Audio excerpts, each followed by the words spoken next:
Actually, let M3 figure that one out. Let's start in 3, 2, 1, go. Good luck. Good luck, buddy. And welcome everybody in chat. After some unfortunate scrubbing around from our good old friend Mr. Mean Mustache. Shoutouts to Mr. Mean Mustache, by the way, for organizing this marathon.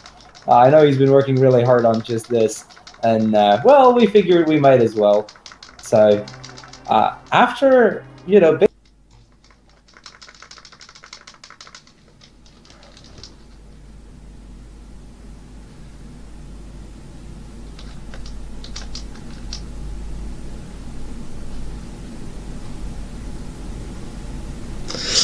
Yeah.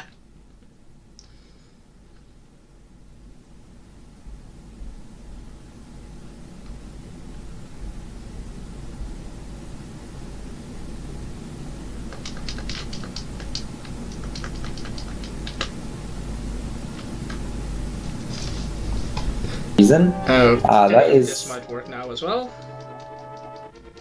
Good stuff. We're off to a good start. That's Yeah, for well, sure. I think they should be able to hear you now. I've got my desktop audio open again. I'm closed that because of the echo.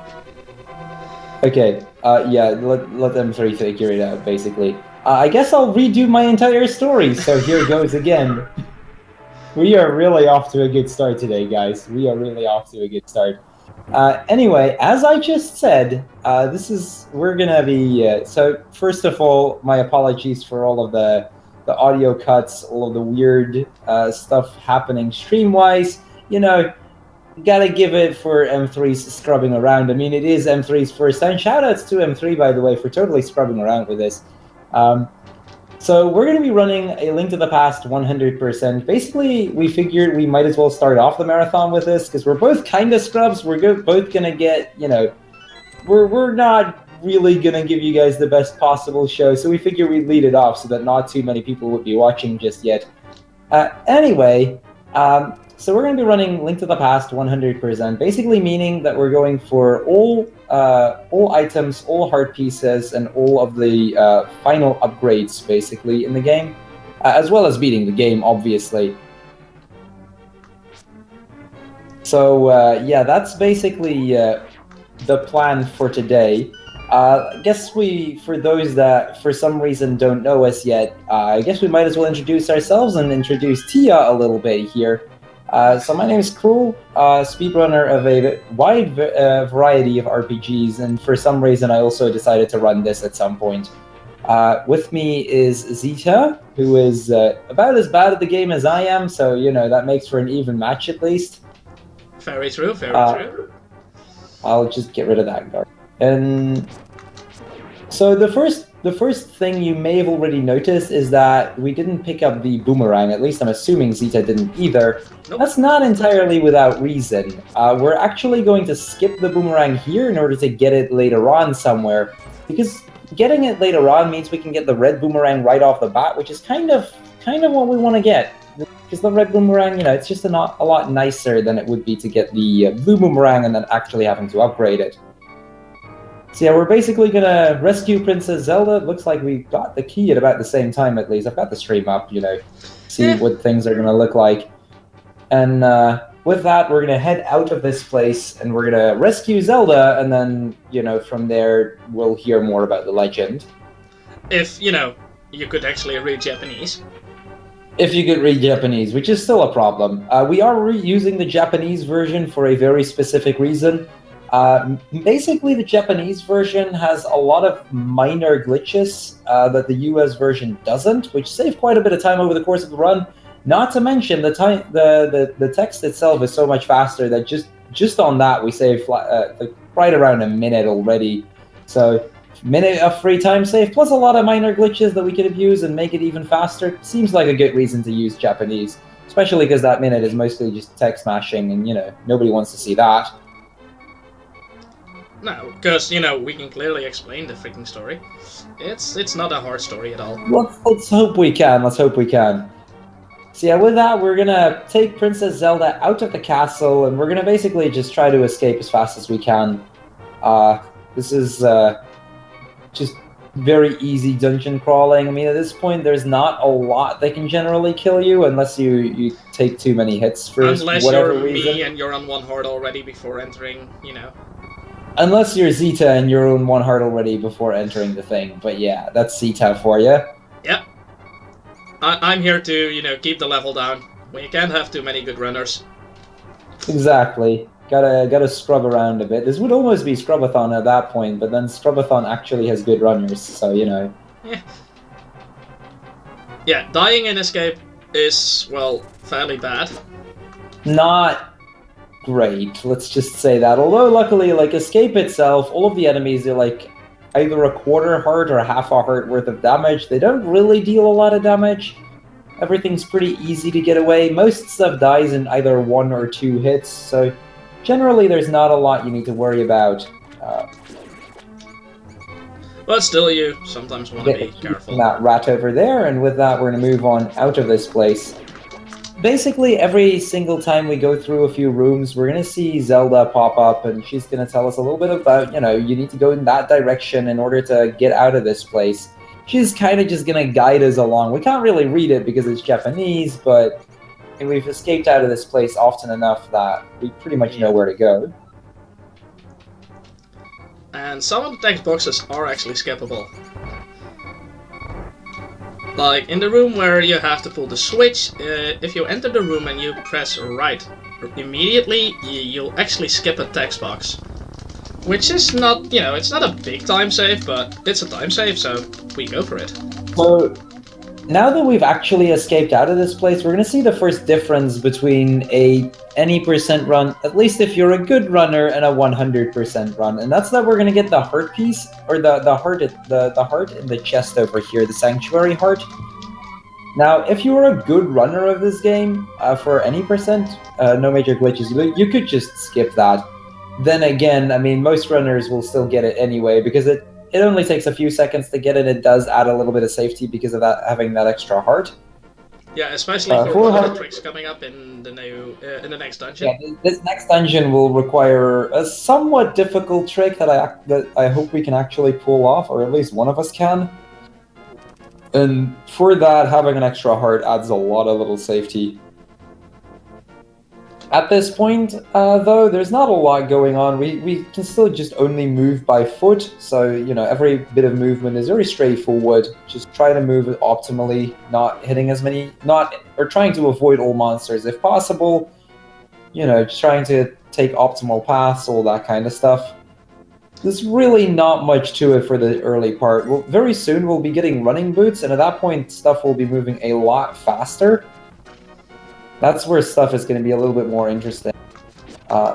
Those arrows.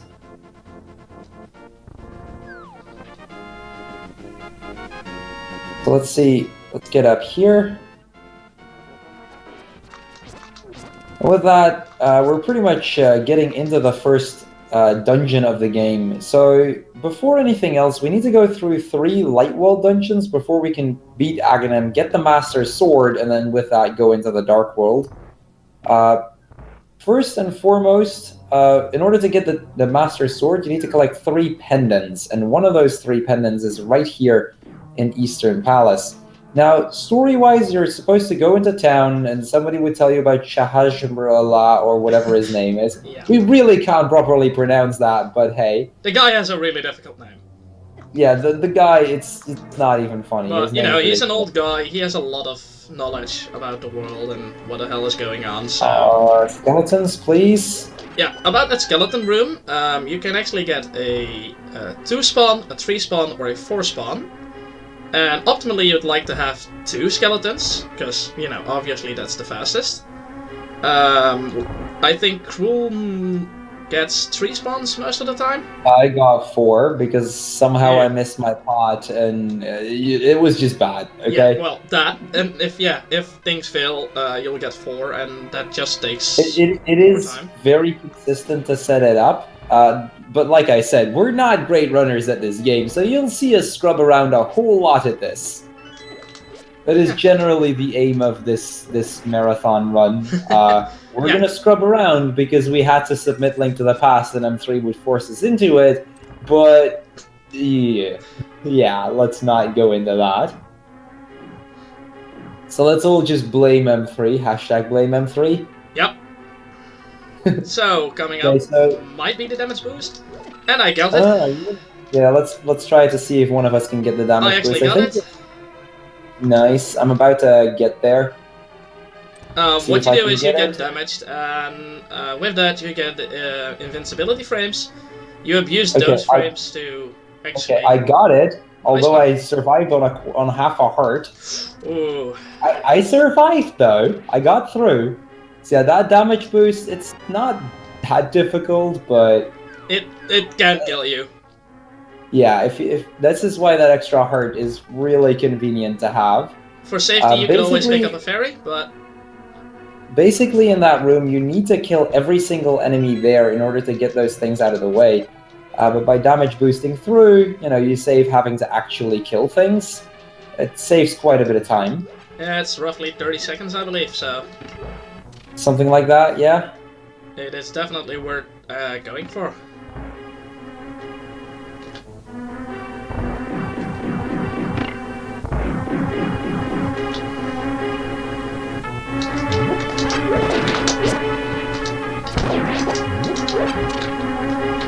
So I'm guessing you're going for fast Armos, won't you? I will try that. I've been scrubbing with that lately, so... So yeah, for the first boss of the game, there is a strat which makes it a little bit faster, but it's a little tricky. Yeah, well, what you Seems basically will be going for is... Oh, I failed it. What you try to do is actually hit the Armos to your right, where the first one you want to hit 3 times, so it'll die, and the other one you want to hit twice. So, and then you want to switch to the other side. Start hitting Armoses there. And oh my god, I'm actually scrubbing. Okay, Armo's done. Yeah, you actually pulled ahead. Oh wow. I might actually die. Don't die on Armos, that would be I'm pretty out of bad. arrows, so... This is gonna be... interesting.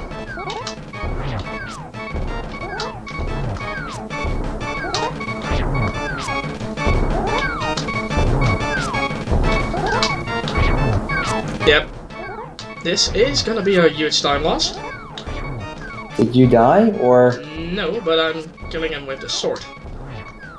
Which... It's slow, to say the least. So yeah, with that dungeon done, you get the possibility to talk to Shahajima Thingy. We're just gonna call him Shahajima Thingy from this on. And with that, you get the running shoes. And with that, we're gonna go back here. We're gonna get some bombs, because bombs are nice. Some money for later I died. on. In the end, I did die. Ooh, that is a big time loss right there. This is a huge time loss. I have to go through the whole dungeon again. With no running boots, no arrows to go with, so... Yeah. Now, you can pick up some arrows along the way. I can definitely pick up some arrows, but yeah. It's still, it's gonna be a few minutes of time loss, and... For some reason, I got a follow and my follower is still on. It's okay. That's why I turned those off, because I knew that would happen otherwise. Oh well. But yeah, once you get that out of the way, you can actually get the running shoes from Shahajima Thing. And you may have noticed that I did a little weird spin movement on the stairs earlier, and after that I started moving really, really quickly. I'm gonna try to get it again over here, and hopefully I can show it off a second time, and I'll explain it when it happens. First and foremost, though, I'm gonna get this book, the Book of Medora, which is basically something I need in order to unlock the next dungeon.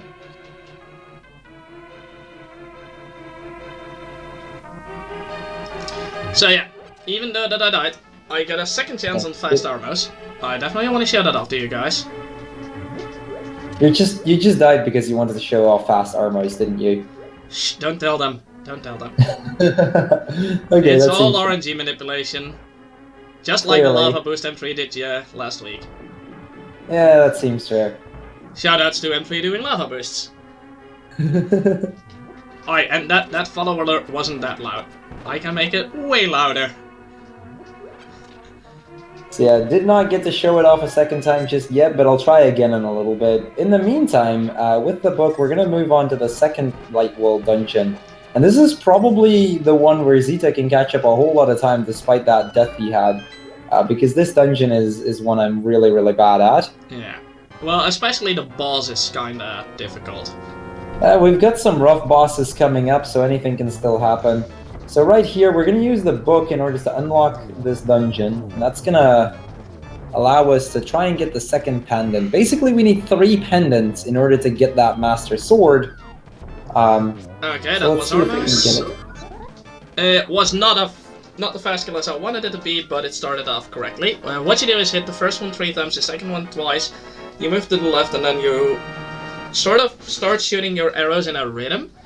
And then, as soon as the last arrow hits a blue armos, well, basically you kill one, and then the last arrow hits the one that you hit twice immediately after, so it won't turn red. It basically skips a phase in the fight. So yeah, Desert Palace, let me explain a little bit about the desert here. There are a few little things that you can do. First and foremost, we need to grab that key. I tried to do a very specific bit of movement through which I wouldn't get hit by that turning eye kind of thing. I kind of failed at it at that, but with that, we get the small key so we can run over to this place. Now, if you start running immediately as you enter the room, you can't actually get hit by those cannonballs. So that makes it a really nice bit of time save.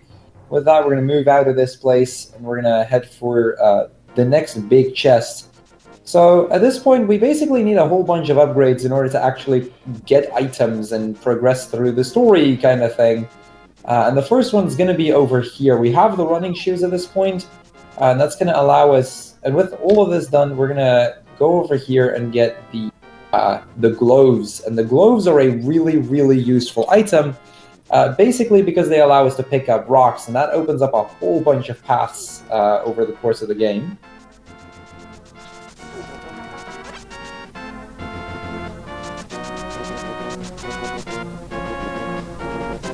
Try to pass through that one. This is also the first occasion where we're going to pick up one of the heart pieces. We actually need a whole bunch of heart pieces over the course of this run. I this is believe the first it's one we collect. 24 of them. 24 total, yeah, and then like that, as well as some optional items that you wouldn't necessarily get in any percent, will make up the 100% requirement.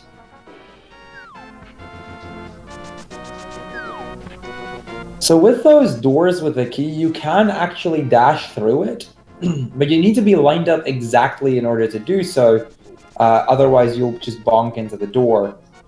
If you just randomly go for it, you'll get it about once every 4 times, if I'm not mistaken. Yeah, something about that. So, considering I don't know most of these lineups... I'll just go for it and see if it works. Or that, but I just decided to stop my dash just before the door, and with that just walking in to avoid the bonks.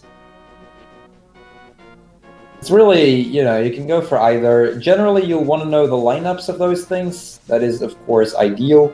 But if you don't, it's another way to kind of make do. Like I said, we're scrubs.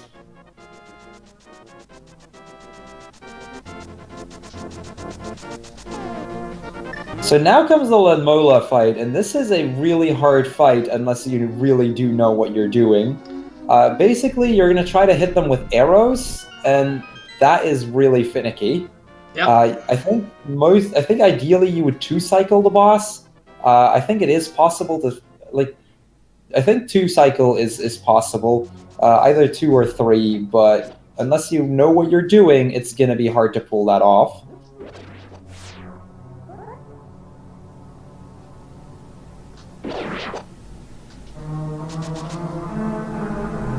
Yeah, Lanmolas are a bit of an RNG fight, and... Ouch. Yeah, I tried to do the same thing as Crrool did with the dashing for the key. I failed at it as well.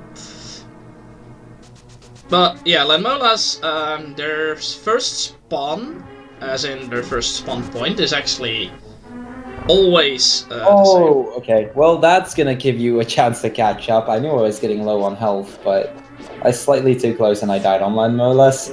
Good job, us. This is, by the way, the only boss I died on in PB as well, so... Well, yeah, today I managed to die on this boss as well, so, you know... Well, Light World is fun, guys. Light World is Light fun. World is about... Well, to be honest, the bosses here deal, well, 1 heart of damage, you know. Yeah, the bosses themselves don't deal a lot of damage, but the thing is, you're kind of low on health in general. Yeah. So it's still watching out. Luckily, Lanmolas isn't a bad boss to recover from, because it's a very quick walk back into the fight. But it is kind of annoying when something like that happens. Yeah, there's, you know... So that's 1-on-1 for the death counter. Yeah, later on, you know, the next dungeon boss, yeah, that one is a bit trickier. Yeah, the next one is gonna make a big difference potentially. And we're both not really good at him, so that's that.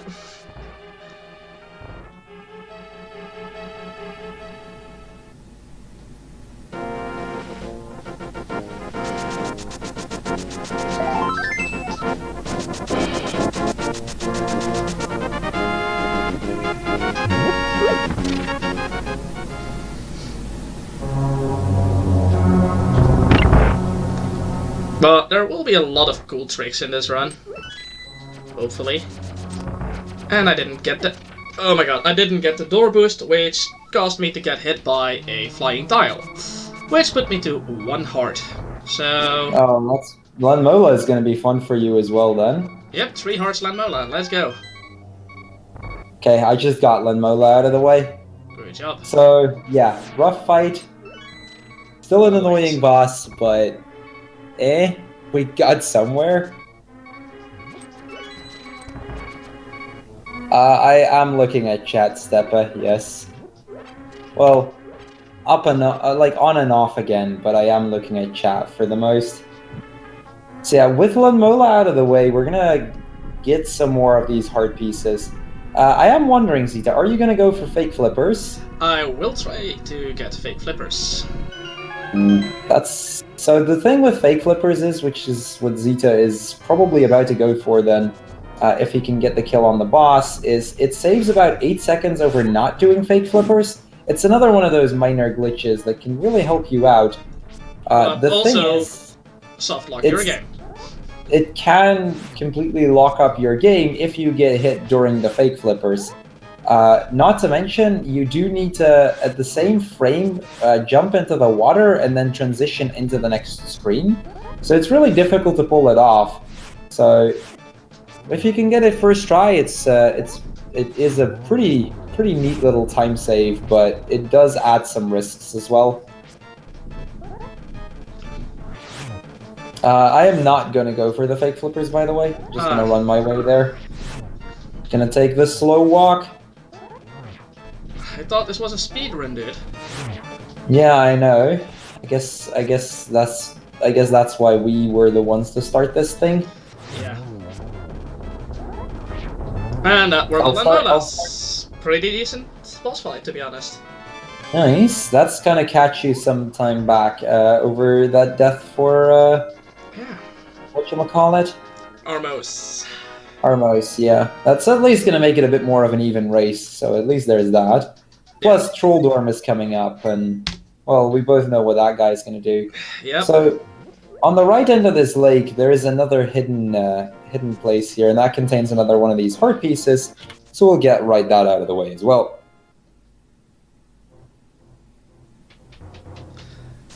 And with that, we're going to move on to Death Mountain, and that dungeon, or that mountain, has that name for a reason. I think we've both died quite a few times in the past on Death Mountain, so we'll see how badly this goes. A regular run or a randomized run of this game, and yeah, that's... The boulders are just so... They're completely RNG, if I'm correct, so yeah. Yes, they are.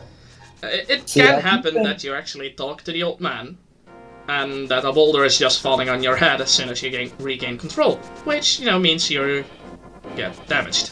You're just gonna lose a heart of health with completely out of your control, and that can be really annoying. Somebody's calling you, buddy. I know. I will mute my microphone for a second.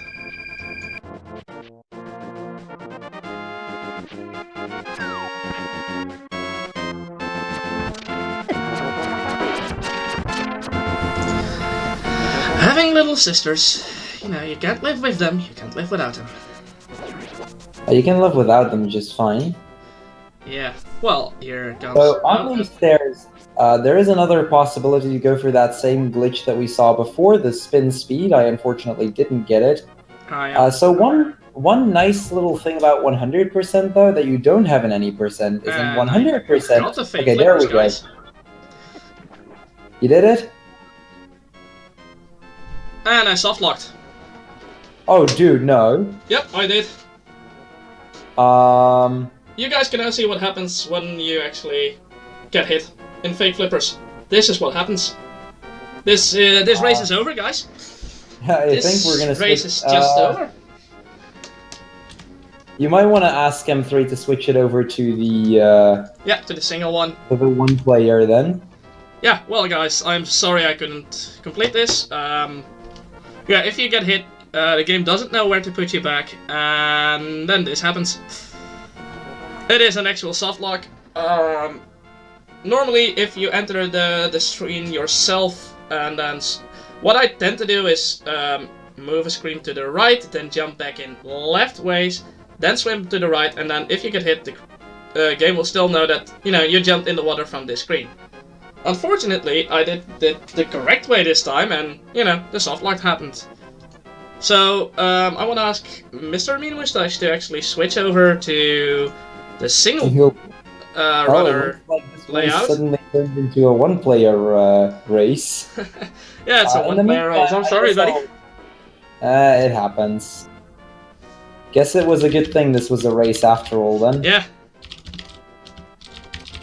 So yeah, once you hit this place, this is actually where a lot of annoying stuff is going to happen. First of all, once you enter the mountain, things are going to be a little bit easier.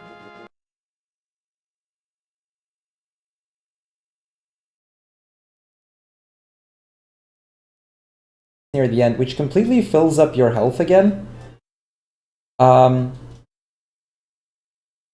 then you can actually enter the Tower of Hera, which is probably one of the more annoying dungeons in the game. There's so many little things you can do, and so many places that can just completely screw you over.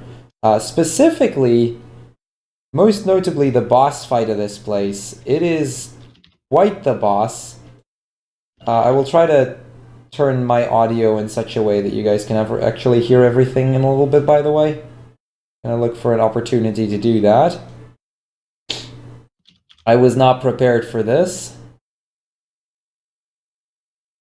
I think neither of us were. The winner was on the actual teleporter. So the actual teleporter could have worked, but it just didn't, and yeah, this ended up like this. So there is another glitch here. Well, not so much a glitch, but a bomb jump right there, through which you can get over that place and actually grab the moon pearl a little bit faster. I am horribly inconsistent at bomb jumping, though, so I'm gonna opt to just take the casual strats there. Gonna get it that way. And with that out of the way, we're gonna move on to the next boss of the game, and probably the most trolly one at that.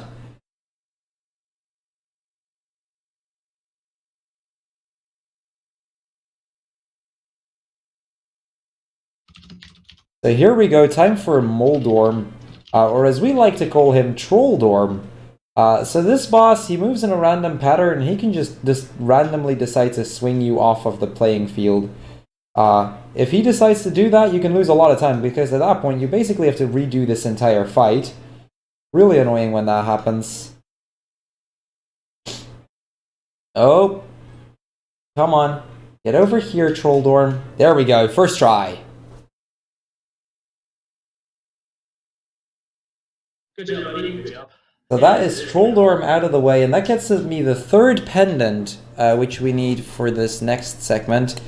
In the meantime, I'm going to try to get you up in such a way that you're actually hearable for stream for when using my audio.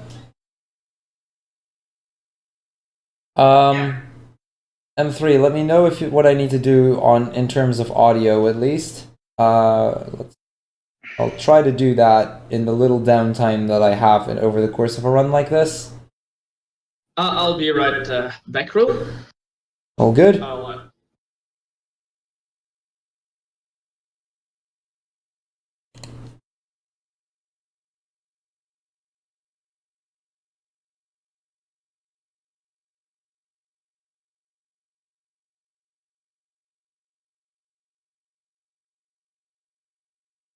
Okay, I'll try to get my game audio up in a second. Got a cutscene coming up fairly soon where I should be able to do just that. That's the annoying part about this run though. You get very, very little downtime. So fixing issues like this, especially when they occur in unexpected moments like this, are kind of annoying to fix.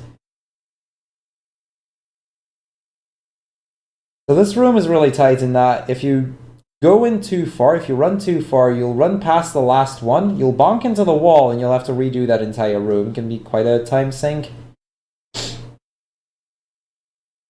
But with that, we have all of the pendants, so we can actually move on and get the Master Sword.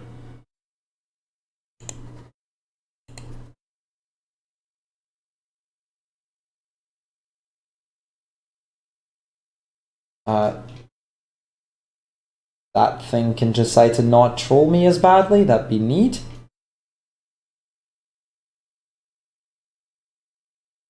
Okay, I've got a little bit of downtime on picking up the Master Sword over here, so that's hopefully going to give me enough time to fix audio.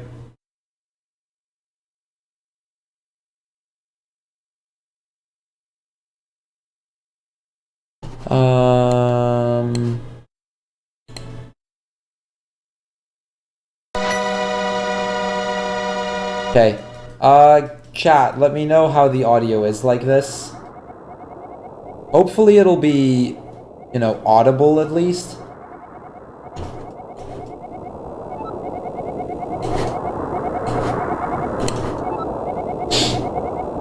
So we get the Master Sword, and the Master Sword has a few bonuses over the regular old sword that we were using. First of all, it does double the damage, doing 2 hearts of damage. Dang. Is it that loud? I can turn it down if I need to as well. Bit loud. Okay, I'll turn it down. Give me a sec. Okay, this is... Hey, what? I'm turning my audio up so that, you know, people can actually hear it. Well, yeah, guys. I'm really thankful that you guys were supportive. You know, this was my only run in this marathon, and... Well, thanks for the highlight, Delarop. Thank you. Oh, Crrool, come on, don't die to that green soldier. I was not planning to, although the damage is kind of annoying. But yeah, you're on your way to... Well, I think potentially the first big RNG part of this run. Let's say just a major RNG part that'll, you know, that'll make a difference. And that's Aghanim. Aghanim is, you know, is the boss that you have to fight to go to the Dark World. And one of his attacks we refer to as blue balls. And yeah, normally you can just swing his attacks back to him and actually hit him with it. Those blue balls, you cannot swing back to him. They'll just scatter around and, you know, try to hurt you.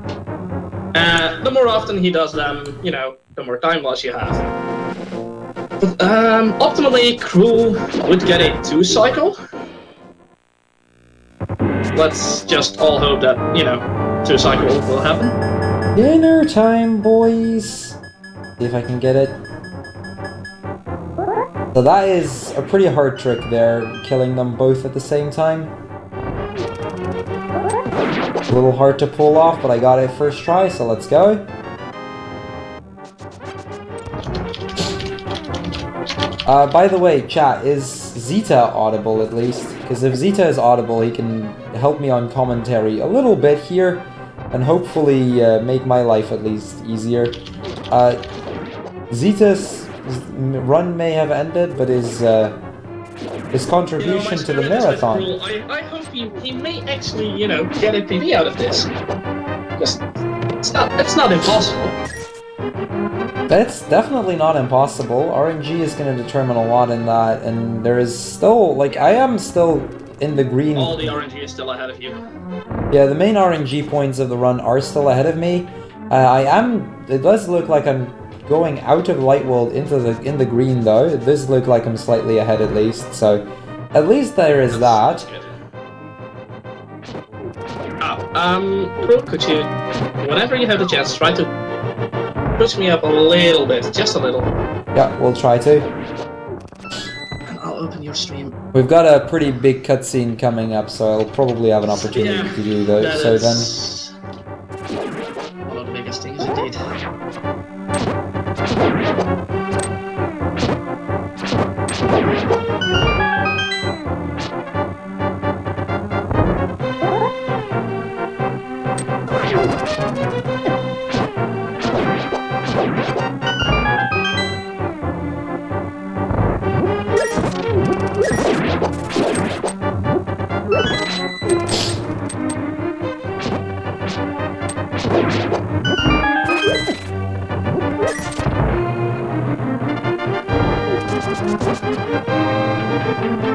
okay, let's see if I can... So we're about to come up on a little bit of a cutscene here, and that's... we're basically gonna see Princess Zelda again. She got captured by Aghanim, which is just after we had picked up the Master Sword. Yeah, Aghanim is actually capturing Zelda because he is one of the 7 maidens. And how do I explain this correctly? The 7 maidens are descendants from the 7 wise men who actually sealed away the Triforce in what they call the Golden Land. And, you know, our bad guy, Ganon, you know, you might know him from other Zelda games, he is actually trying to get to the Triforce, and therefore he needs all the descendants, from the 7 wise to actually break the seal. And yeah, in the Aghanim fight, you'll probably see what I meant by blue balls. And yeah, I already got my first one, and that's the second one. Yeah, so potentially this still can't do cycle, but... Yeah, no, it can't anymore. 3 blue balls. Okay. 3 blue balls already, oh my god. Yeah, it's like the worst possible RNG on that first phase. Yeah, basically, Aghanim will do 4 attacks, either, you know, regular balls or blue balls, and as his 5th attack, he will always go back to his starting position and cast lightning. Because we know that, we can actually, you know, just move out of the way, just go stand somewhat behind him and you'll be okay. So that's 4 blue balls right now, meaning I need 2 more regular hits in order to get him down. I'll try to turn down game sound enough so that you guys can hear Zita. If I need to turn up the entire thing a little bit, I can do that as well. Okay, that's 5 blue balls. This is pretty bad RNG, honestly. Okay, 5 blue balls. Well, 5 blue balls, it's pretty bad RNG, but, you know, if digging game is good to you, you know, still a lot of time saved there. But yeah, we've arrived in the so-called Golden Land, otherwise known as Dark World. And from here on, the enemies will do a lot more damage. I believe most regular enemies will do 2 hearts of damage, some of them even 3 or 4 hearts. And yeah, Crrool will probably need to hit most of them twice. Okay, I think I may know why the audio is being weird for the guys in chat. That might be because M3 has that setting on, because he's also in Discord, and because that would explain why it would also drop when I'm talking. We're gonna get that heart piece over there, and we're gonna head into the first dungeon in the Dark World. Now, these first few places in the Dark World are all pretty tough spots to be in. So we're gonna start off with the Palace of Darkness. And that one is... It's one of my nemesis in this game, you know? In my very first decent PB, well, decent, which was at 2 hours and 30 minutes, which was the estimate of this, I actually had a death here, on the boss. Some dungeons, you know, dying to the boss is not that bad. For example, Skull, which will come up later, or Thieves Town. But Palace of Darkness, it does cost you quite a bit of time. Yeah, you want to talk about why Kiki is the worst monkey in the world? Well, first of all, he charges you 110 rupees, and second of all, if you get hit once, no matter by what, he'll run off, and you'll have to pay 10 rupees again. Like, he'll follow you for 10 rupees, and then open this door for 100. And yeah, if you get hit, it's like, he runs off because he's scared. Yeah, basically he just forces you to, like, pay 10 to begin with, just to even join you. We will not even have done anything at that point. And then in order for him to join you, or for them to actually open up the dungeon, you'll need to pay an additional 10 rupees. Yeah, have you explained why you use the mirror in the dungeon? I don't think I have. So the reason we use the mirror in dungeons is because it basically brings us back to the start of the dungeon. And for some of these places, that makes the paths that we take a lot more optimal. I was supposed to go the other way, but this works as well. Yeah, it works. I mean, it's very... Yeah, normally you jump down on the right side first to get this chest, then do the bomb, you know, the bombable square to open the door. You know, if you play this game casually, you'll probably do a completely different route from what we do. Because of the right side. If you enter the castle and you go to the right side, there's a complete section of there as well, which, if I'm correct, contains the map, some fairies, and, you know, that kind of stuff. In this run, we just know where to get the keys and exactly how many keys we need, so we can skip that complete side. Crrool now has the big key and will move up to get the item of Palace that's obtainable in Palace of Darkness, which is the hammer.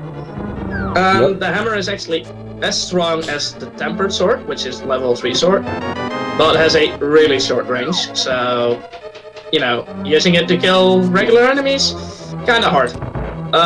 You know, the top runners will do a bomb jump on the bridge.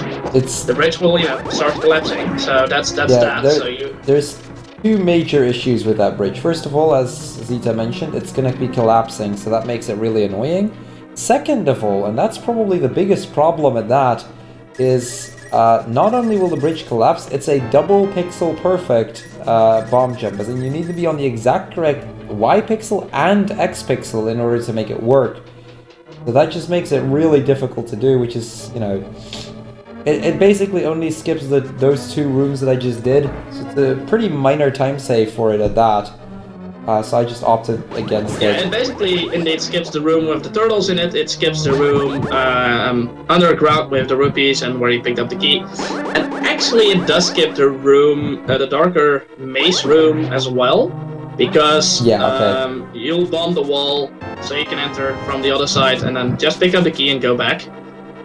It does save a little bit of time, you know. I think at the end it saves, like, I want to say about, like, 45 seconds? Maybe, yeah. You know, it's not that it's like, you know, a 5-minute skip, which one of them we'll see later on. Yeah. There is one bomb jump later on. It isn't as perfect as this one. It's like got like 5 different combination of pixels that work. And it saves about 3.5 minutes. Like, it saves a ridiculous amount of time. It basically saves, let's say 75% of the dungeon? Yeah, something like that. So, it is worth going for. And at first it looks really difficult.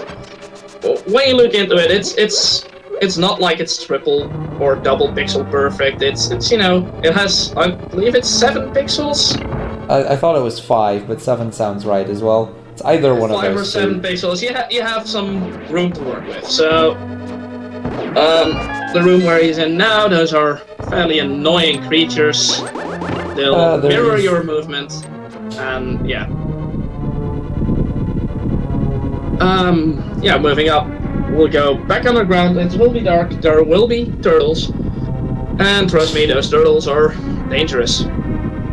Well, they're more of an hit them. annoyance than anything else, but yeah, they can be a pain. Yeah, they are annoying. You have to hit the hammer on the ground to make them flip over, and then if you hit them again with the hammer, they'll die. But, you know, hitboxes and stuff, yeah. Yeah, like we said before, the hammer has a really short range. Now, in a randomizer run, which is something Xitaczz and me have done quite a few times, which is basically how we both kind of got into actively speedrunning, or like not actively, but like actively-ish speedrunning this game. You very often have the tempered sword here, in which case those fights become really, really easy. However, in a regular 100% run, you will not have the tempered sword, so you'll basically just have to deal with it. Yeah, it's basically deal with it and, you know, just...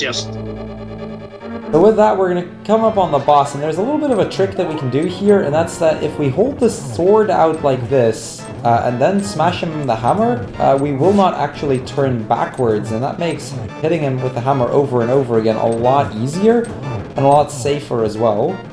He basically has 2 attacks. He can either use his sword to attack to either side.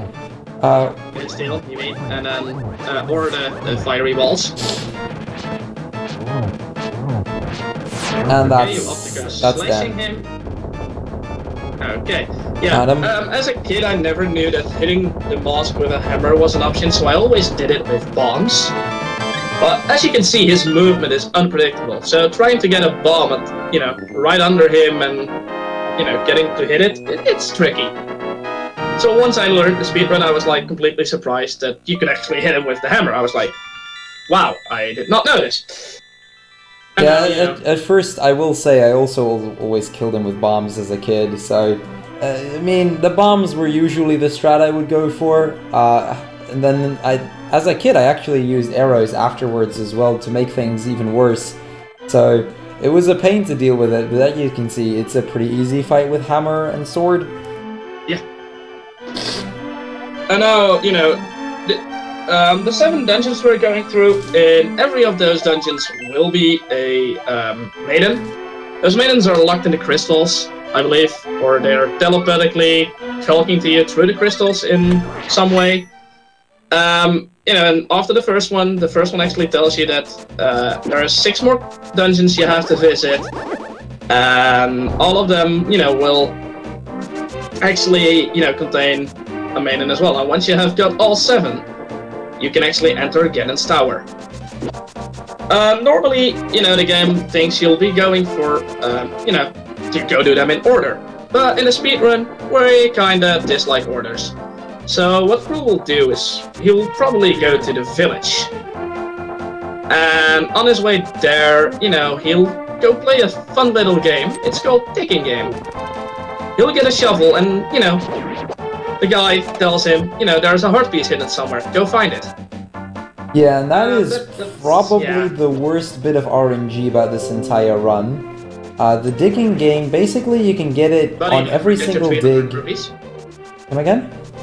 Don't forget your 300 rupees near Swamp. Good call. I always forget about 300 rupees here. There's 300 rupees we need to get around here, and I always forget about it. Yeah. You'll get but the digging game itself takes 30 seconds. You get 30 seconds to dig around. Then there's talking to the guy, actually exiting the screen if you fail it, or don't get the heart piece. So, we think failing a digging game is roughly 40 seconds of time loss. Yeah, something around that. Yeah, a pretty big time loss as a whole. Let's all try to keep count of how many digging games Crrool will have to do. I mean, the blue ball RNG was already pretty bad with 5 blue balls, and then... Yeah. 5 blue balls is not pretty. Let's see it's still if, 3 cycles, so, you know, that's something. But yeah, 5 blue balls is... no.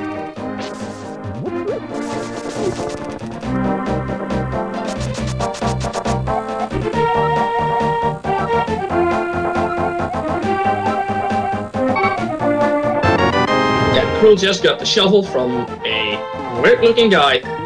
And that weird-looking guy is actually a boy that likes to play his flute.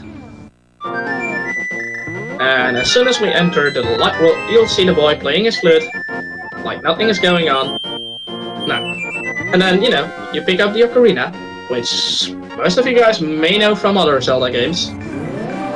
And with that, Crrool will soon get his favorite companion, as we refer to him as Scrooge McDuck. Yeah, Scrooge McDuck is gonna make movement over the... like in the overworld a lot easier on us, and that's just gonna make the entire run a lot smoother in general. Before anything else though, we're gonna pick up yet another heart piece. And now it's time to move on. To 10 hearts. And with that, it's time to move on to the digging game. Let's see how bad things are gonna be. Well, chat, come on. Let us all pray to RNGesus. So yeah, this place can either save me or lose me a lot of time. So let's see how things are gonna go. Yeah, in your PP you had a 4th try digging game, I believe? 4th try. Okay, if you can stay under 4 tries, this game, you know, this run may be golden. I very well may be, because I'm about even with PB going into the digging game, so if we can stay under 4 tries, I'll be a good bit ahead at least. And as you can see, it's just, you know, run around and dig. There's really nothing to it, but randomly after the 25th dig, there is a chance for a heart piece to show up. Did not get it on the first try. It costs you 80 rupees to actually try the game, but as you could see, a lot of red rupees and blue rupees were dropping around, so, you know, you can easily make up the 80 rupees again. Yeah, since we don't have any Frankerface Z emotes, we don't have any good emotes for praying to RNGesus, but hey. Actually, all of our Frankerface Z emotes are usable here, but I don't have a good emote for it, unfortunately. I don't even see your emote.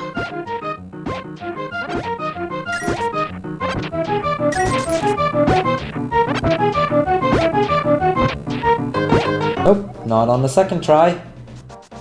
Oh boy. Yeah, this game, you know, even if you're like super far ahead of your PB, you can just simply lose it to this game. Yeah, digging game can kill all. I got it, like today, I PB'd today, but in the PB before that, I got it on first try. I was just knowing that every single run I would do after that would actually be behind. Because, you know, you can't always get first try digging game. If only we would find some manipulation for that, that would be very good. That would be pretty neat, yeah. But, not looking all that good. And I think you're gonna go into a 4th one. Yep, looks like it. So, if he gets it on this one, he's still probably even on PB. Yeah, if I get it right now, like, we're gonna be roughly even, but at this point it's starting to look unlikely. RNG is not on my favor, and this is like one of those areas, like there's literally one single heart piece here, which is all we're here for. But if we're going for 100%, we have to get that one heart piece as well. Wouldn't really be 100% if you don't get every single heart piece, so... Yeah, and there's not a good time to come back to it, like...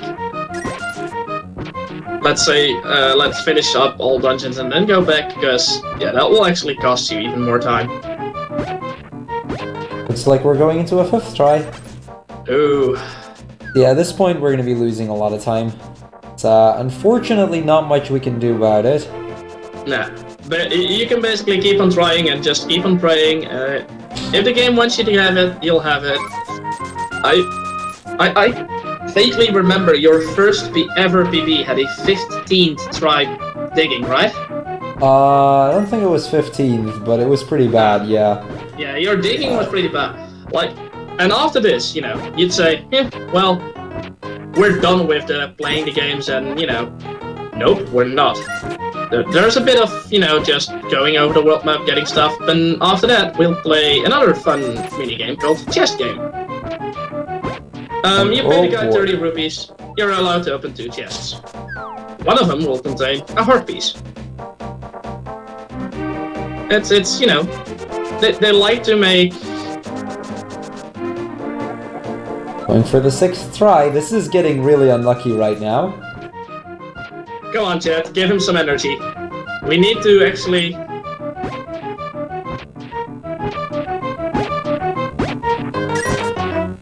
Guess we're getting all of the marathon luck out of the way.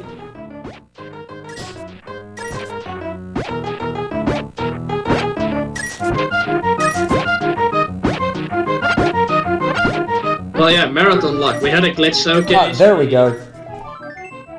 And finally... So yeah, that's a major rough. time loss, but hey. It's rough. Yeah, just for comparison, like, compared to PB, which is a 4th try digging game, I just lost about a minute and a half, so...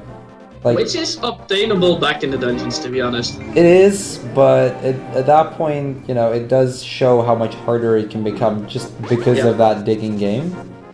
You had 5th try chess or something in PB? 3rd.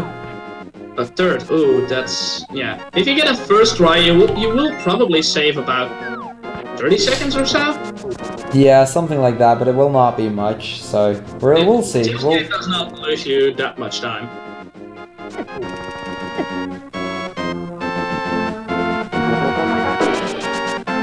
Yeah, that soldier there is a bit of a yeah, he problem. is. First and foremost, though, we're gonna pick up some other items that are gonna be really useful. Specifically, our very first bottle.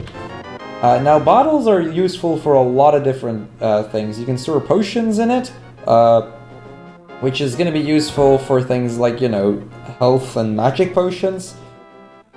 But also for something for which we need another item here, which is the bug catching net, which we can use to catch fairies. Basically giving us a death revive in a bottle, like right there. You kind of want those. And, you know, you forget the biggest part, because come on, it's called a bug catching net. You can also catch bugs with it. You know, by cutting grass and stuff. There is a chance that a bee will spawn. You can actually catch that bee, put it in a bottle, and then whenever you're in trouble, you can actually release it, and the bee will attack all enemies on screen. This unfortunately does not work well on bosses, but, you know, on regular enemies, it works. So we're gonna get our fairy unlocked here, and with that, we're gonna first make a quick stop here, and we're gonna give this old lady, this witch, we're gonna give her the mushroom we picked up earlier. Now that is not completely without reason, because with that we're going to get yet another useful item, which is this powder, the magic powder. Basically, you've seen those little red swirly things at times. I'll point them out when we see them again. They're called anti-fairy. They're called anti-fairies, and the reason they're called anti-fairies is because using that specific powder, we can change them back into fairies. I'm also going to talk to this guy. He's going to sell me another bottle. It's going to cost me 100 rupees, but there's 4 bottles in the game in total that I want to grab, so that's 2 out of the way, 2 left to go. Yeah. Now you're going to go into, you know, just getting some other heart pieces. It's just... There's still a few heart pieces that we haven't obtained yet, so let's go get those out of the way as well. The first one's over here.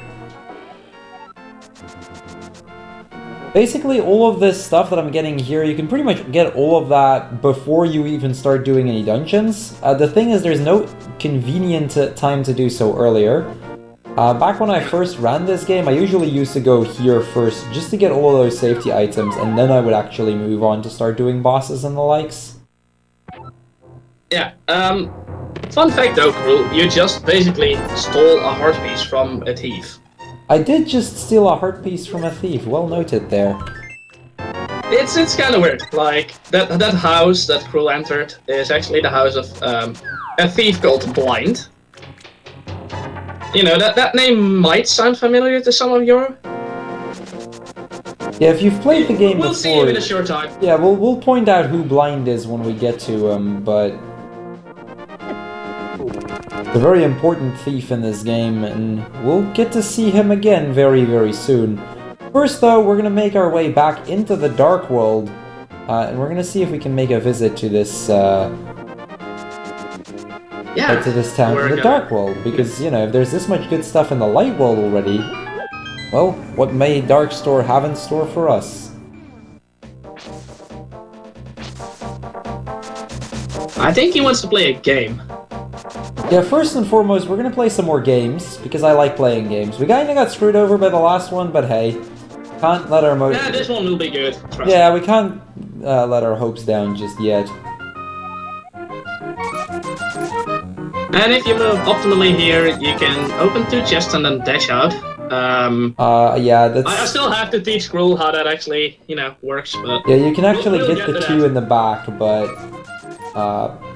Yeah, you pick the one that Crrool picks first, like the one that's... Yeah, that he picks up. Yeah, well, that he picks up first. And then the one that's diagonally to the right. And if you pick that one up and you're aligned correctly, you can just dash out. You can dash next to the guy and then just out of the building.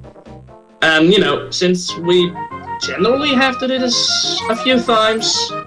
It ends up saving a little bit of time. It's still very minor considering how little time it takes to do one chess game in general.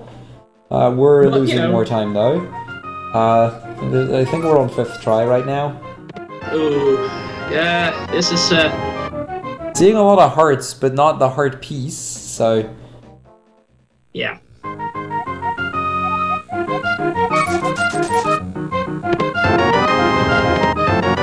Hopefully it will not cost you too much money, because else you may have a money problem. There's still 300 rupees we can pick up. Yeah, but you need 600 in total after this, so... True. You know, okay, that just gave me 100. We will not go under 300 in this game. I just found 100 rupees. Is, you know. Well, yes, Murphy, it's basically marathon luck. Okay, there we go. Got him. And he got it. That's good. So, now we'll move on to the next dungeon. First I'm gonna pick up the boomerang. Oh, you first pick up the boomerang. Okay. Yeah, I generally pick up the boomerang after the dungeon. Because, yeah, you know, you're probably going downwards to get, Yeah, but I'm gonna go for the 300 rupee chest afterwards first, so... the movement still kinda works out. After I picked up our frog friend. Yeah, so there's a few bits of movement that you can do that are all roughly the same in time. This one works as well. It doesn't matter that much, you know. Optimally, doing the dungeon after the chest game and then going for boomerang, frog, and 300 rupees chest is the best. Yeah, it's slightly faster, but the differences are minor enough, so... yeah, not gonna worry about that. 1 or 2 seconds in total, you know, not that big of a deal. So with that, we're gonna go into Thieves Town, and yeah, well... it's actually called Thieves Town. Well, the place the dungeon is in is called Thieves Town. Yeah, but Thieves has quite a few annoying things. First of all, you may have seen those yellow swirly things just now. We'll see a few more of those, but basically as soon as I hit them, I would turn into a bunny and basically be unable to do just about anything for a little while. Really annoying whenever that happens. We can use them in order to turn them into fairies, which we can then catch for either, you know, getting that survival from, or recovery from death in case I die somewhere, or we can just use them in order to heal up. So it does have some advantages, but they're mostly just an annoyance. Yeah, Crrool probably will want to catch a fairy in, like, this dungeon or the next one. Yeah, I'll go for a fairy in this one. Get at least one of them. Yeah, you know, having one is just for safety. You could get a second one if you know, by any chance it's on your road. Yeah. What he will be doing is he's going to a room, which is like on the top floor. And as you probably already guessed, you know, he's gonna blow a hole in it. Yeah, so we need to open up that hole there in order for the boss to actually, you know, appear later on. We don't, or we will see the boss very soon, but if that hole isn't there, then we won't actually get to see that boss show up, no matter if we get the correct girl in the position or not. Yeah, I figured I was not going to be able to catch that. Dude, that Dutch J raid. Let's go. Yeah, Dutch J. Thanks for raiding us, man, and welcome everybody from Dutch J's channel to the TIAthon. Welcome to TIAthon. This was supposed to be a race, but yeah. Yeah, I kinda started scrubbing around and softlocked myself. So, yeah. Crrool's now finishing it up on his own. I'll be here for mental support and some commentating. But yeah, you know, you're close to the girl.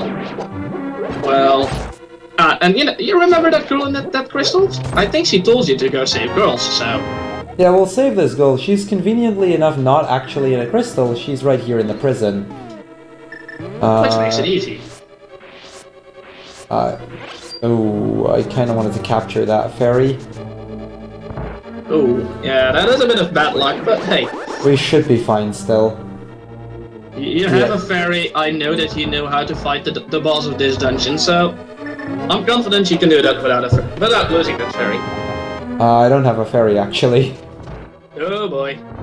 I mean, I should still have no problem dealing with the boss without a fairy, but I don't have a fairy for this now. Yeah, the item he just picked up are the Titan mitts, and they're basically just upgraded gauntlets. And you may have noticed some of the stones lying out in the back in the world are dark colored, or black as we want to call them.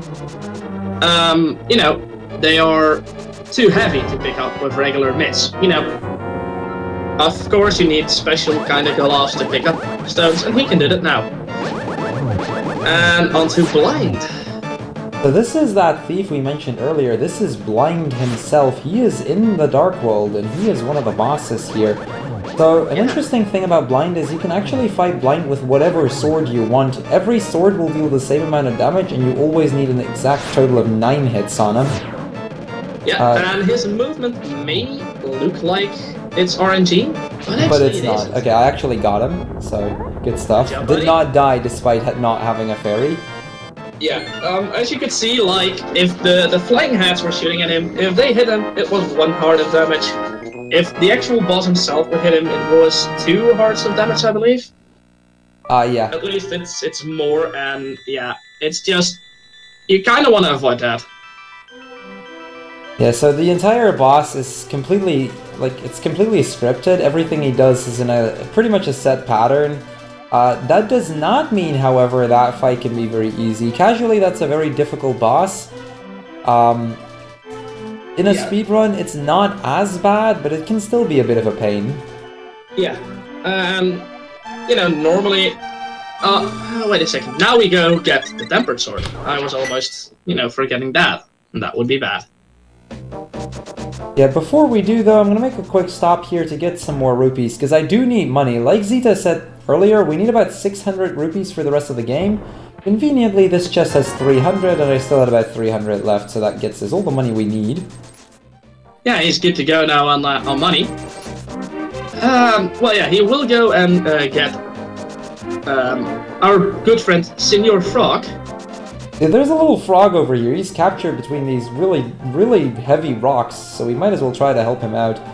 Not sure why he couldn't jump off the edge there easily, but hey, I mean, game logic, I guess. Before we do, though, we're gonna probably perform my favorite glitch in the game. This is another little minor glitch, which is by pressing the Y button and the A button, the run button, at the same time. That is, you know, you do need to actually press them on the same frame. I can run with the hammer up, and that basically allows me to get rid of all of those pulls really quickly, which makes that a lot easier for me. Yeah. And now you actually get your next heart piece. Now you'll go now Crrool will actually go back to the light world, and the frog will travel with him. And for some convenient reason, he turns out to be a blacksmith. He's one of the blacksmithing brothers, and because you helped him get back to his house and his brother, he'll actually temper your sword for you. He's a nice guy like that. Yeah, before anything else though, let's get some magic. So this place is where we get our half magic, basically meaning that every time I use an item that requires magic to be used, it's only going to take half of the original amount of magic, which basically doubles the length of my magic bar. Really useful stuff, honestly. Well, yeah, and some of you may know, in a randomizer, there's also a chance you get a quarter magic, which, is even less. They did program it into the game, they've never actually managed to make use of it. Yeah, so in a regular, like in the vanilla game, it is coded in the game for some reason, but a quarter magic is never actually used. It's really weird. So these guys, they're gonna temper my sword, and they're gonna do it really, really cheap because I helped them out like that. They will need a little bit of money. I mean, they've got costs as well, but they're gonna ask me a mere 10 rupees in order to do that. In the meantime, I'm gonna go into the Dark World. I'm gonna get this chest out of the way. Very important chest right there. Well, just to answer you, Trilla, a lot of people actually play this game, and if you play it on the US version or the PAL version, you are not able to do a hammer dash. No, that is a Japanese glitch exclusive. It's only in the Japanese 1.0 version. Yeah, after that they actually fixed it. So that's one of the reasons we run this game in Japanese. And with that, Crrool is now gonna deliver the chest. And that chest contains the guy that's sitting there is Mario. It's a fun little nod to our favorite plumber. And he actually when you speak normally to him, he'll just not talk to you. You return his treasure to him, and he'll be like, okay, if you don't tell anyone that I'm here and I can, whatever, you can have this treasure. And, it's a bottle. We like bottles. So now Crrool will travel back to the Dark World and into the forest. And the forest wasn't a scary place in the Light World. It contained a Master Sword, so... But in the Dark World, yeah, that place is a bit more, well, as you can guess, dark. One of the more creepy dungeons in the game, and definitely one of the somewhat more difficult places to do properly. I got the quick kill on Mothula here in my PB, so I hope I can go that off a second time. Will you actually be going for a bomb jump in this dungeon? I will not. Will you go casual strats? I will go casual strats. This place is another bomb jump, much like the one in Hera, but like I said, I'm a scrub, so will not actually be able to show that off. Because chances are I will fail that, and more often than not, Yeah, you kind of want to save your bombs, probably for the dungeon. That comes on in a few. I don't know if you're going to do well. What I'd like to refer to as actual strats or Crrool strats. We'll do Crrool strats, obviously. We'll do Crrool strats, all the same.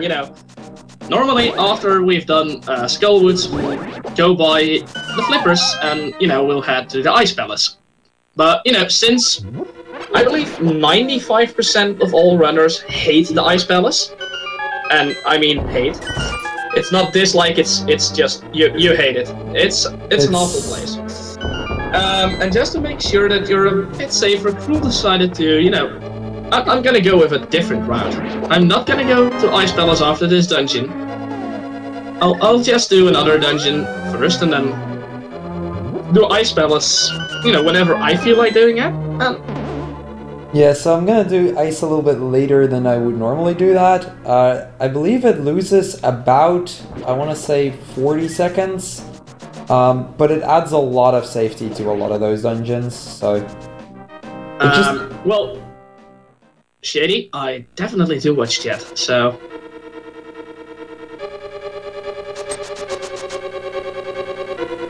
So we're gonna get this yeah. little key over here, and with that it's time to actually move on to the part where the dungeon is actually supposed to be at.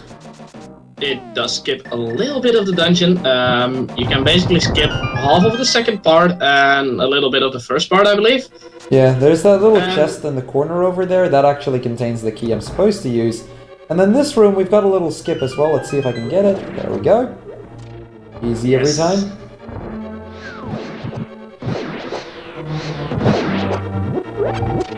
Yeah, you remember the mummies who was fighting before? They died slowly because he was actually using his sword.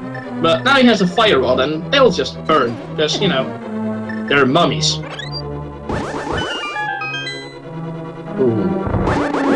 I was really trying I expected that to happen. Yeah, I was kind of expecting it, but I was really hoping to be able to get the fairy. The fairy? Yeah. Oh well, that's okay. Well, and there he gets the last key, and onto Modula he goes. Waiting for the hand there. That hand has trolled me before. Yeah, this boss, if you do it correctly, you'll kill him fast. If you do it, as you can see, Crrool is hitting the boss, but he's not actually dealing damage to the boss. And the game developers decided that Modula could not be hit while hitting the spiked blocks, and that's because of the spiked blocks move around. So as soon as you hit Modula against the spikes, he'll just not take damage at all. All in all, it was a decent fight from you, Crrool. Yeah, it was a pretty okay fight.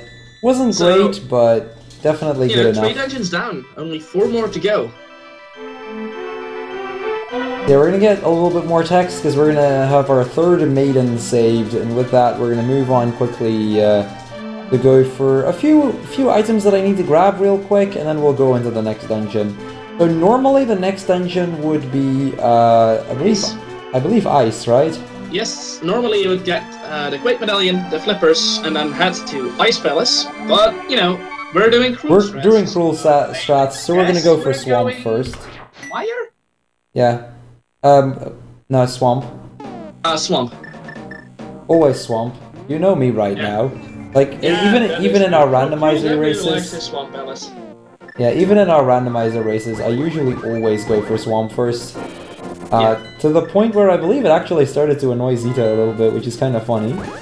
Yeah, at some point I was like, dude, come on, switch around that tactic. You will see that Crrool actually moves towards Hyrule Castle.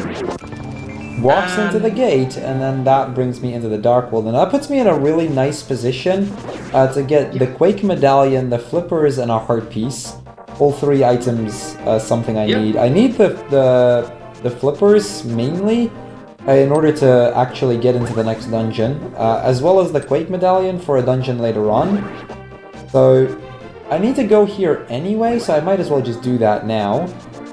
And you need Quake Medallion because, it's 100%. Without the Quake Medallion, it would be...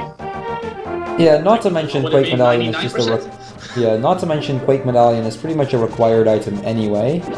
Yeah. Because you need it in order to open up one of the dungeons, so... Yeah. I'm gonna use this rock, I'm gonna throw it into this circle. I'm gonna fly in the air for a little bit, because I might as well, and flying in the air is cool, right? Yeah, I'm still wondering how, Link does that with his... Well, maybe no one noticed, but I think Link has pink hair.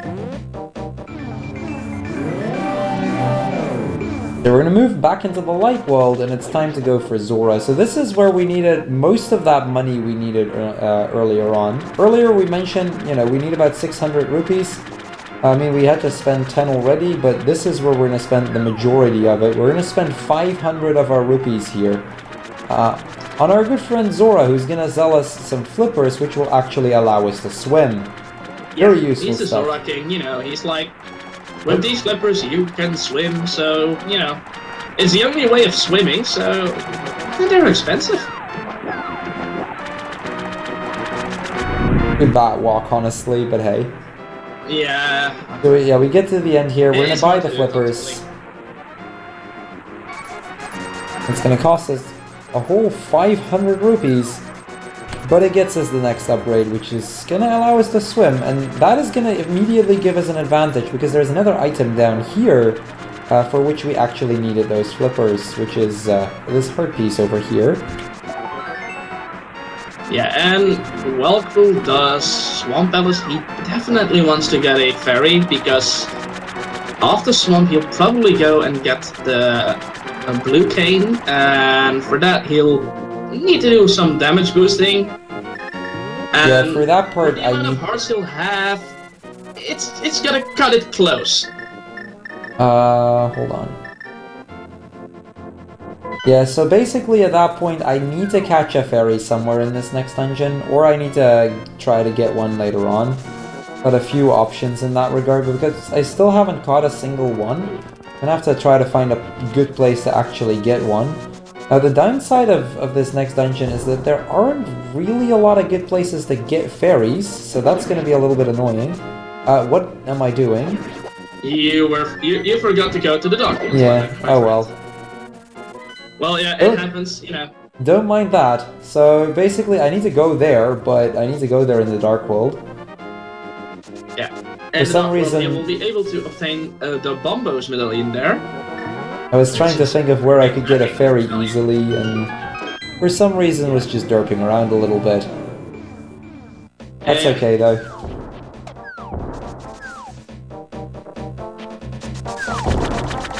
Actually, I know where I'm gonna get the ferry. Got a good place in mind.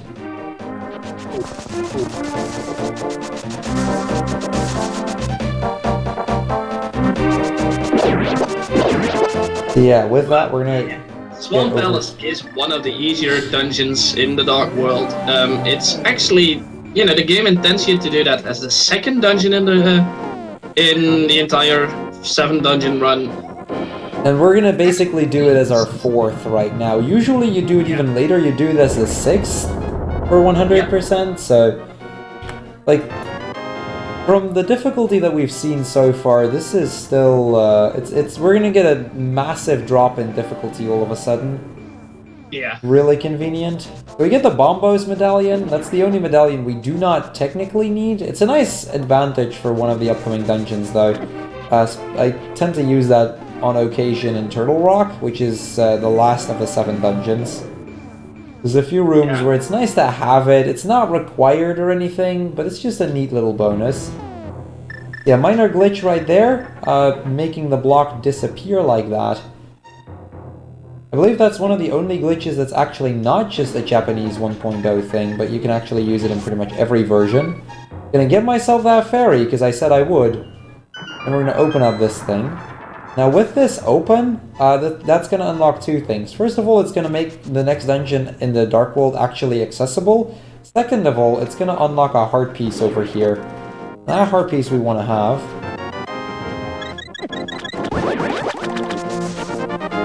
Yeah, with the heart piece out of the way, we're going to go back into the Dark World. We'll see the water level is dropped in here as well. And now we can actually enter Swamp Palace.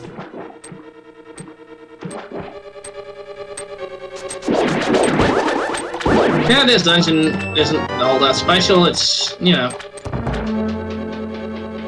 it's a fairly easy dungeon. It has some things you need to remember, especially in randomizers, because yeah, there's a lot of little hidden chests in this place, but nothing really that concerns us by any means. So at the end of the day, it's just get all the keys, walk around the dungeon, just try to move optimally and just get through. There's not really anything that will really harm me. Yeah. This dungeon does contain one of the best items in the entire series. Oh, absolutely. So there's one item in this dungeon specifically that's going to be making a lot of things fairly broken. Not only is it one of the fastest ways for us to move around, but it's actually going to help me a lot in getting that spin speed that we talked about earlier. Because before I had to swing my sword a full circle and then had to release the Y button as I press the A button. At that point I just have to press 2 buttons at the same time. Basically it's kind of the same idea as with the dashing. And with the hook shot you can actually you know, use a item dash with the hookshot on the stairs, and you'll get the spin speed or super speed immediately. So that makes that a lot easier. Generally, because we get it fairly late in the game, the hookshot spin speed does not have that much uses. But since Crrool is actually doing a different order of dungeons, he may use it more often than a regular runner. Yeah, I'll definitely get, like, I think I get like 2 or 3 additional uses out of it because of getting it this early. It's still very minor. The differences are definitely not enough to make up the time loss for doing dungeons in this specific order. But it does help a little bit, and it does make things a little bit easier again.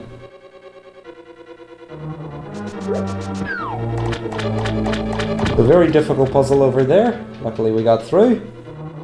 And now we basically need to get the big key. Now basically in this dungeon the big key is a lot of searching around. It's pretty hard to actually find it, so after all of that what we've been through, we have to fall down here, and that's going to give us access to the key.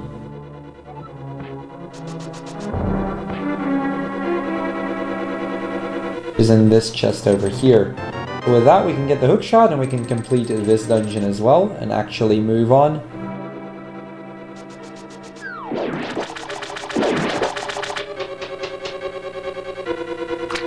That's too close to him. I'm afraid I was. No, Shetty, of course not. You know, when I failed, Crrool could have opted for doing this no major glitches, which would technically save him like half an hour, but you know, because we're not on saving time duty, you know, you can just finish the 100%. Yeah, Kiara, I managed to fail. I soft-locked the game, so... Yeah, you failed in, or you got the soft lock when trying fake flippers, and that is just, I mean, it's a known soft lock, and it's not that common, but when going for fake flippers, it can just happen. If you go for fake flippers, it's a chance you take, and, you know, maybe I should have opted out of fake flippers, seen the luck I've had in the run before, as in, you know, dying on Ormos, that kind of stuff. Yeah, I decided to go for it, got hit. It's soft-locked, it happens, you know. It's okay, though. I'm happy, you know, it's a race and you guys can still see the game. Because I love this game. It's my childhood favorite game, so, you know, seeing it run by people at least it doesn't completely screw up the marathon or anything. It just makes it from a race that was hopefully going to be somewhat tight, it's gonna just make it into a single player run, which is fine. Yeah. Okay, so we're about to... Don't worry guys, we'll raise this more than enough times. Yeah, definitely. Because I definitely want to race this category against Crrool sometime. And, you know, we figure the TIA Marathon would be the best place. But up now, the boss of the Swamp Palace. And as you can see, he's covered in little fluffy balls. And Crrool is actually, you know, pulling them off, killing them one by one, so he can actually kill the boss himself. The boss himself is that floating eyeball. And with clues with this. Missed my second slash, but still got away with it. And yeah, he dies in 2 spins. Normally, if you do this casually, he'll take a lot more hits because you'll have your regular Master Sword instead of having the Tempered Sword. So that's that. This definitely goes. Crrool has completed his 4th dungeon.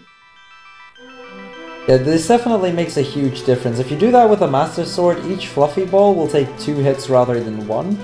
And you basically just need a lot more hits on the big eyeball to begin with. So this is one of the reasons why we want to do Thieves Town first, rather than doing the dungeons in the order we want to do them in, or we were supposed to do them in, rather.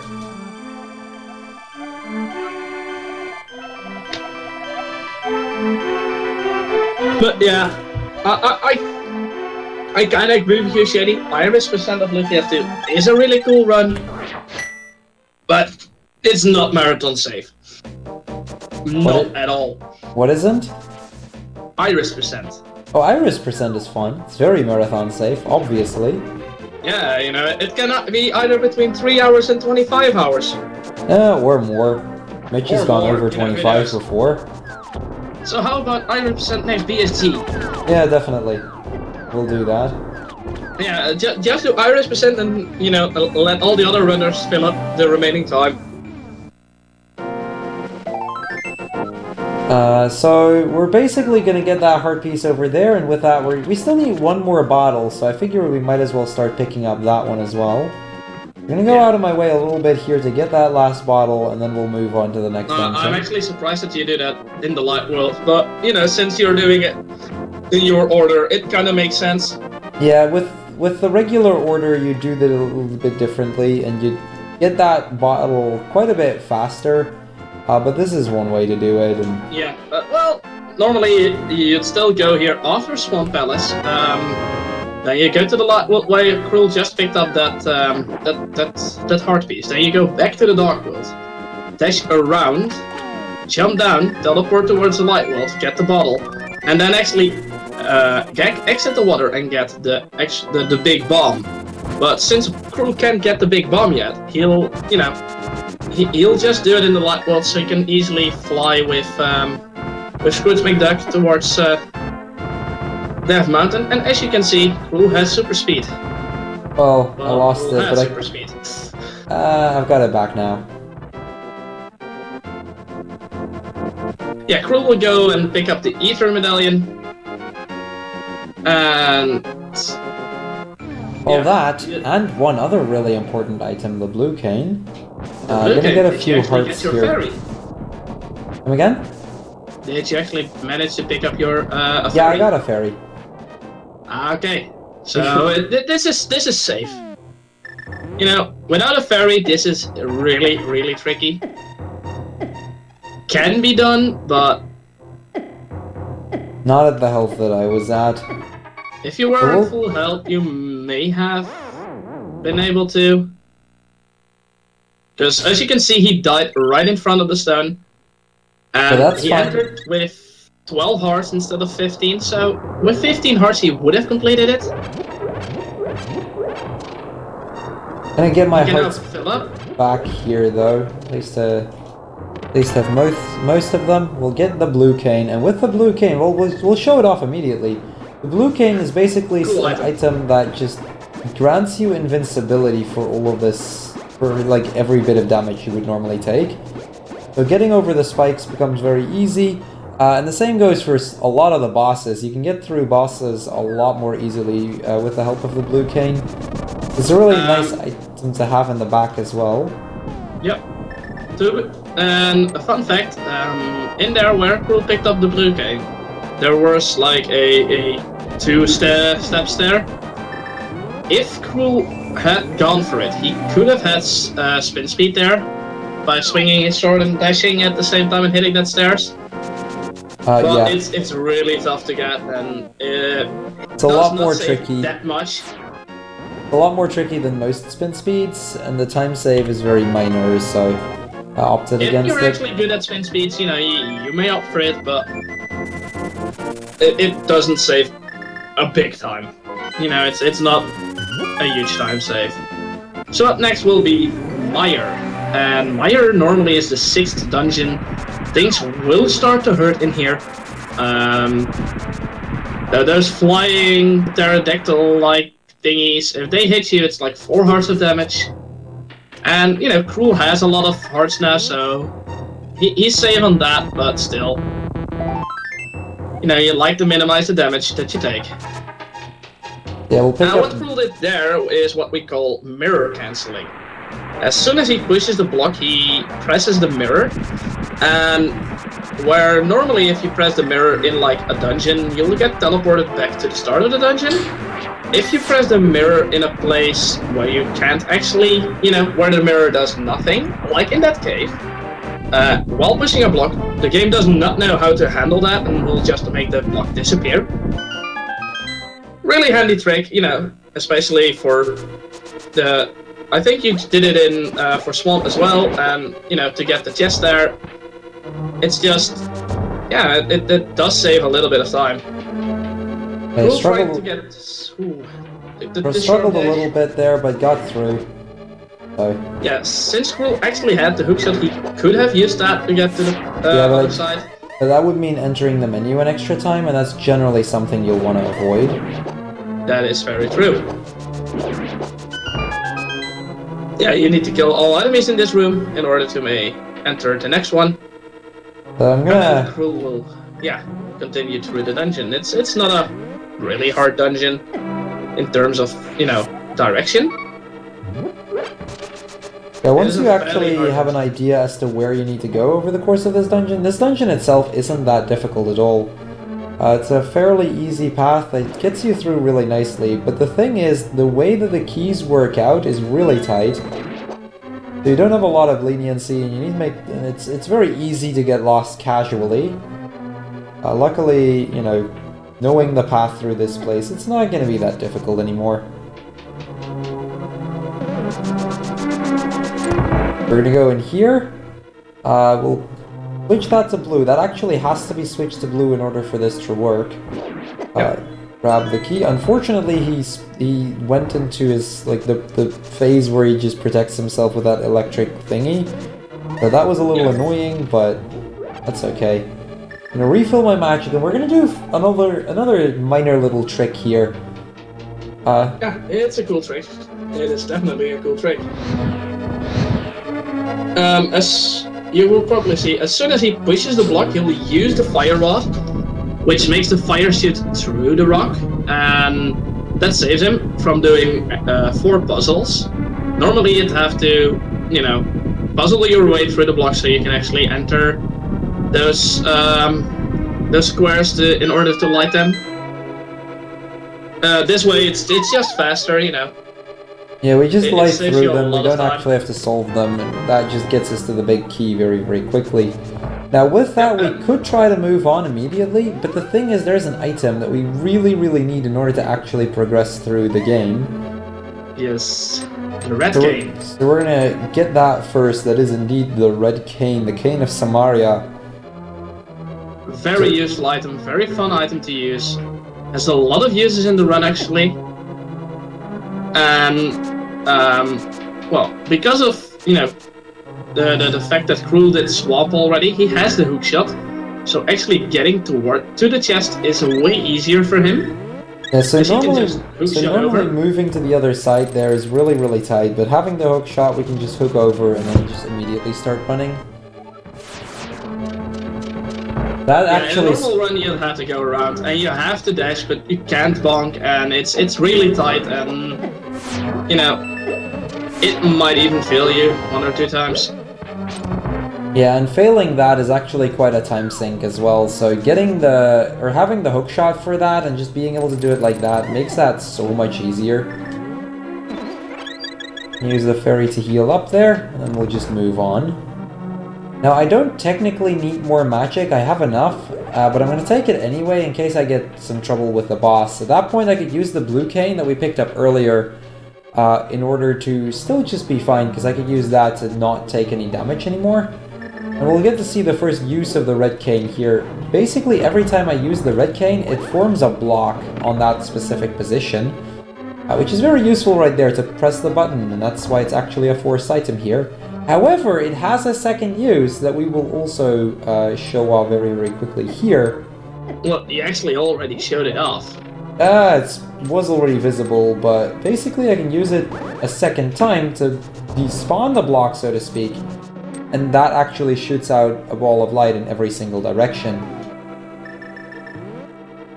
That's really useful for hitting a button like that, and that will have a few more uses later on as well. Coming up, the next boss, it's not a terribly hard boss, but I kind of want to have that fairy. Having a fairy is kind of useful for that boss. Fortunately, the messed up skeleton ended up pushing me in. Oh well. There is another place where I can get a fairy up here, which I'm gonna try to do. I'm gonna basically damage boost through that snake, Use that here. Powder the anti-fairy, use the net, catch the fairy, and that gets me a second fairy. Technically, I shouldn't need any, but having 2 of them will make this fight a lot easier. And a lot of the bosses with that. It's a lot of ice, as you can see. And you first need to kill all small ones, and then you can move on to the big one. And what Crrool is trying to do is, you know, move in and release his spin attack. I think he'll go, he'll go blue cane strats. I think as much.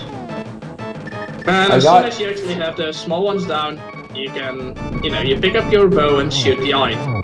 Ooh, that was a trolling move you did there, buddy. Yeah, that was, but I got away with it. Yeah, and that was the 5th dungeon of the game. 5 down, 2 more to go. Well, 5th dungeon of the Dark World at that, but yeah. 5 down, 2 to go. Yeah, that's basically Misery Mire out of the way. That was a pretty rough Misery, but good enough. Yeah, well, and now, because, you know, Crrool skipped the Ice Palace. He is forced to do it right now in order to move on. Technically, you could skip it till later, because, you know, you don't actually get something there. But that would not be fast. And, you know, since it's speedrun, we kind of want to go fast. Yeah, skipping it now would waste a lot of time, because at that point I'd have to go to Death Mountain, then go off after having done Turtle Rock in order to do Ice, get the golden sword and silver arrows, and then get back onto Death Mountain. So it's basically a giant workaround. We don't want to do that, so instead we're just gonna go into the corner here. First, we're gonna get 1 more heart piece, and then we'll move on to Ice Palace, and we're gonna see if we can get that major skip of that dungeon done. Basically, we're gonna use I'm very confident you can, my boy. I got it first try the other day in practice, so yeah, it should be good. We should be fine. It's, you know, it's only, you know, you have some pixels to work with, which actually helps a lot. But we'll talk about it when you come. When you actually get up to there. Yeah, first part he's just gonna go there. Nothing too special. Normally you'd get out of that whirlpool where he just got past. And as you can see, he's locked in with the entrance to the Ice Palace. And there's not really that much going on in here. Now, we all know that every good game has at least one game with one dungeon with horrible ice physics at some point. Link to the Past is no exception, because this is a dungeon with horrible ice physics. So, yeah. And you know, it's horrible, but this is good. You can actually make yourself move faster on it. If you walk on the ice and you swing your sword, you can actually control Link a little bit. It's still, you know, not a lot of decent movement. It's still very, very crappy to do, but at least it's somewhat controllable. While on ice and trying to enter a door or stairs, it's just, well, it's almost impossible. It's just evil. It's just flat out evil. But, you know, the game developers were nice enough. If you try to dash with the Pegasus boots, it'll actually help you. You know, now if ice sort of steer Link into the door or onto the stairs, so they made it you know, sort of controllable. Yeah, if you thought ice physics was bad enough, try a room with moving floors. So here we're gonna come up on the bomb jump, so let's get some serious time here. Not good. Come on, Link. I had it. Why did I move move further left there? I have no clue, but you should have just stand still there. Yeah, I pressed up. Yeah, that should be it, I think. Yep, got it. And he got it. That is a pretty hype trick. You know, Yeah. you could see that Crrool was actually struggling to find the right pixel to stand on. It is a bit of a, you know... Yeah, there's a few trick to do. combinations of pixels that work, but just for the idea, getting that bomb jump saves 3.5 minutes worth of actually having to crawl through this dungeon. Yeah. You know, so less of horrible ice physics, and more of actual, you know, killing stuff. Because with that bomb jump out of the way, Crrool is actually only a few rooms away from the boss. And it saved him getting the big key. And, you know, a lot of you would be thinking, but why doesn't he go for the big chest in this dungeon? Well, the big chest in this dungeon actually contains the blue mail. The blue mail does, you know, cut the damage in half, but it's not actually required to get. You can actually just get the red mail later on in the run, and that is the final upgrade of, you know, your armor. And since 100% is only counting that you'll actually have the final upgrade, you know, why get the blue one? We can just skip it. So that also skips having to do a big part of the dungeon where I would actually have to go and try to get the big key in general. I didn't actually need to get it. Now there is one little other trick that I can do right here in this room. You only actually get to do that in 100%, and that's using the Bombos medallion. Normally you'd have to use the fire rod on that block of ice a few times, but we can just skip it and do it like this. Yeah, you need to do it, I believe 7 times. In 100% you'll have enough magic for it. If you do no major glitches, which is the other category of this, basically any percent, if you miss one fire rod shot, it is over.